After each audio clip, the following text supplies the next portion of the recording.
और विश्वजीत जी, बहुत स्वागत करते हैं आप दोनों का हमारे साथ इस खास कार्यक्रम में शामिल होने के लिए। समझना बेहद जरूरी है कि इस गर्म मौसम में भी एकदम कूल पोर्टफोलियो कैसे बनाया जा सकता है। इसलिए सबसे पहले हम जानेंगे आपसे कि आपने कौन कौन से फंड अपने कूल पोर्टफोलियो में शामिल किए हैं। मैं ऋषिकेश आपसे आपका इंट्रोडक्टरी रिमार्क लेना चाहती हूँ, फिर हम डिटेल में कैटेगरी और उनके फंड्स पर भी चर्चा करेंगे। आपके नजर में कूल पोर्टफोलियो क्या है?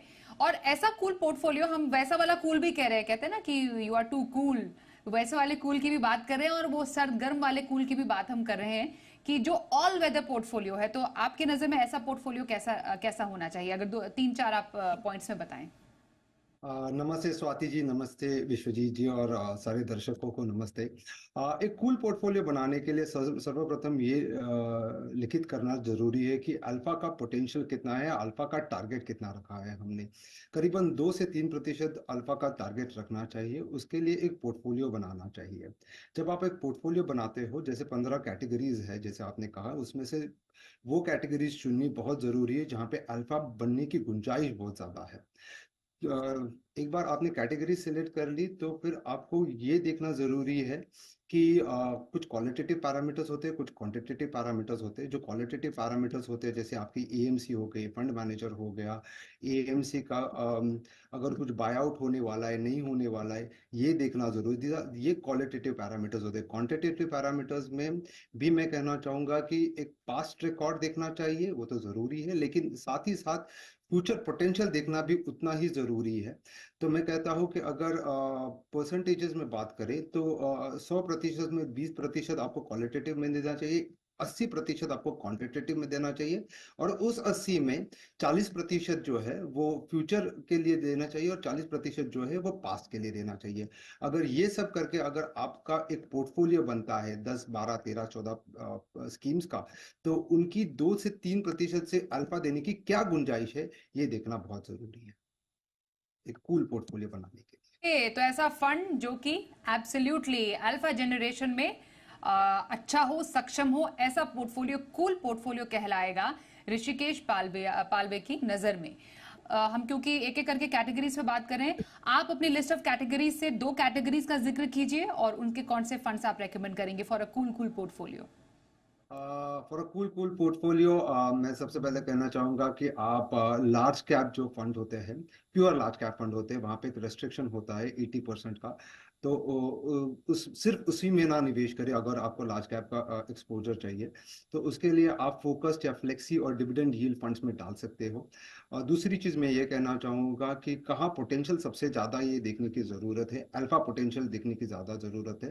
जैसे पिछले साल आपने अगर देखा होगा तो मिड कैप और स्मॉल कैप में पोटेंशियल काफी ज्यादा था, क्योंकि उनका अल्फा जो था 8.5 जो मिड कैप का गुंजाइश थी, और स्मॉल कैप का 14.18 प्रतिशत का कुछ अल्फा बना था। तो ये दो कैटेगरीज काफी अट्रैक्टिव थी पिछले साल के हिसाब से। और तीसरी चीज ये कहना चाहूंगा, जैसे विश्वजीत जी ने भी कहा, कि इंटरेस्ट रेट जो है वो फिलहाल काफी लो होने की गुंजाइश पे है। तो कॉन्ट्रा और वैल्यू फंड जो है वो काफी मुनाफेदार साबित होंगे। उनका पोटेंशियल करीबन 5 से 8% अल्फा देने का है। सो अगर मैं कहना चाहूंगा तो लार्ज कैप में सिर्फ निवेश ना करें। लार्ज कैप का अगर एक्सपोजर चाहिए तो फ्लेक्सी में कर सकते हैं, डिविडेंड यील्ड में और फोकस में कर सकते हैं।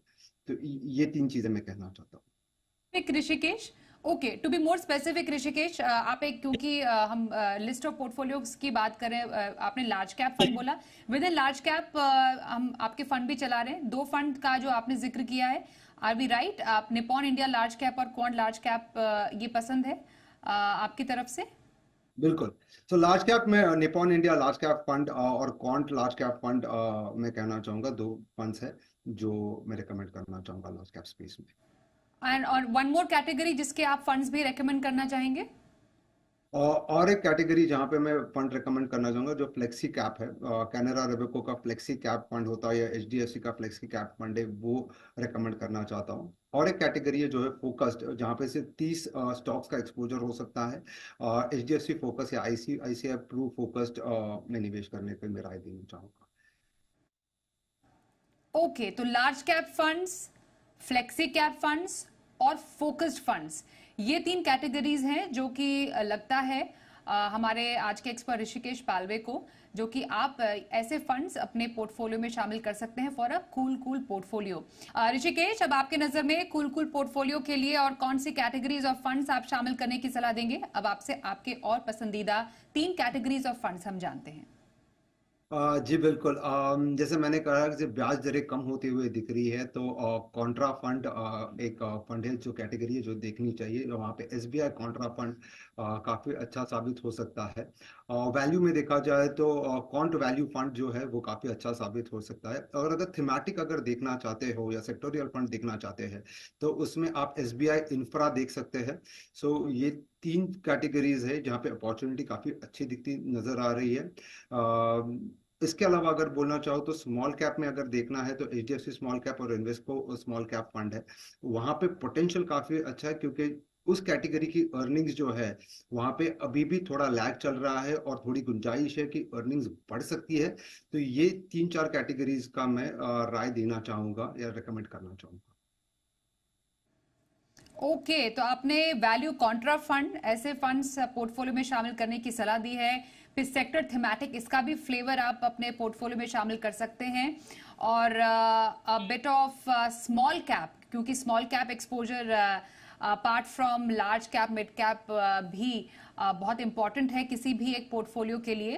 तो ऐसे आप एक डाइवर्सिफाइड पोर्टफोलियो बनाएंगे तो डेफिनेटली आपका पोर्टफोलियो ना सिर्फ कूल बनेगा, बल्कि ऑल वेदर पोर्टफोलियो बनकर भी सामने उभरेगा। कुछ फंड्स और कैटेगरीज आपकी बची हुई ऋषिकेश, जो कि एक ऑल वेदर पोर्टफोलियो में शामिल की जानी चाहिए। जैसे मैंने कहा लार्ज कैप और लार्ज कैप फोकस फ्लेक्सी के बारे में मैंने कहा। और एक कैटेगरी होती है जो लार्ज कैप की रिप्लेसमेंट होती है, उसे कहते हैं dividend yield fund. Dividend yield fund वो होते हैं जहाँ पे वो कंपनीज होती है जहाँ पे डिविडेंड आने की गुंजाइश बहुत ज्यादा होती है। तो इस कैटेगरी में मैं कहना चाहूंगा एचडीएफसी डिविडेंड यील्ड फंड जो है काफी बेहतरीन फंड है। आईसीआईसीआई प्रू का डिविडेंड यील्ड फंड है जो काफी बेहतरीन है। और कुछ प्रमाण में कुछ अनुपात में मिड कैप में भी निवेश करना बहुत जरूरी होता है। जैसे मैंने कहा स्मॉल कैप में निवेश करना चाहिए, वैसे मिड कैप में भी करीबन आपका पूरा पोर्टफोलियो देखे तो करीबन 50% जो है वो लार्ज कैप में जाना चाहिए, 30% जो है वो मिड कैप में जाना चाहिए और 20% जो है वो स्मॉल कैप में जाना चाहिए। तो मिड कैप एक्सपोजर के लिए आप लार्ज एंड मिड देख सकते हो या फिर मिड कैप फंड देख सकते हो, प्योर मिड कैप फंड देख सकते हो। पर मिड कैप फंड्स में प्रॉब्लम यह होता है कि 65% का रेस्ट्रिक्शन होता है कि मिड कैप में होना चाहिए। तो मिड कैप में मैं कहना चाहूंगा कि एचडीएफसी मिड कैप और कोटक इमर्जिंग इक्विटी करके 2 मिड कैप फंड से उसमें डालने चाहिए। और लार्ज और मिड में डीएसपी इक्विटी अपॉर्चुनिटीज है और SBI large and mid cap fund होते हैं, उसमें निवेश करना चाहिए पर लार्ज एंड मिड। तो ये 2 कैटेगरीज, ये 3 कैटेगरीज के बारे में मैं कहना चाहूंगा जहां पे निवेश करना चाहिए। ये जिन कैटेगरीज और फंड्स की हमने बात की, ये ऑल इन ऑल यही बताता है, दर्शाता है कि आपको एक वेल डाइवर्सिफाइड पोर्टफोलियो बनाना है। और एक वेल डाइवर्सिफाइड पोर्टफोलियो ही एक कूल पोर्टफोलियो कहलाता है। अगर आप वन साइडेड निवेश कहीं पर करेंगे तो बाजार की गर्मी में या बाजार जब लाल हो जाता है तब आपका पोर्टफोलियो भी लाल होना लाजमी है। इसलिए डेफिनेटली एक वेल डाइवर्सिफाइड पोर्टफोलियो बनाएंगे तो एकदम कूल पोर्टफोलियो आपका बनेगा। Thank you so much Rishikesh और विश्वजीत जी, हमारे साथ इस शो में शामिल होने के लिए।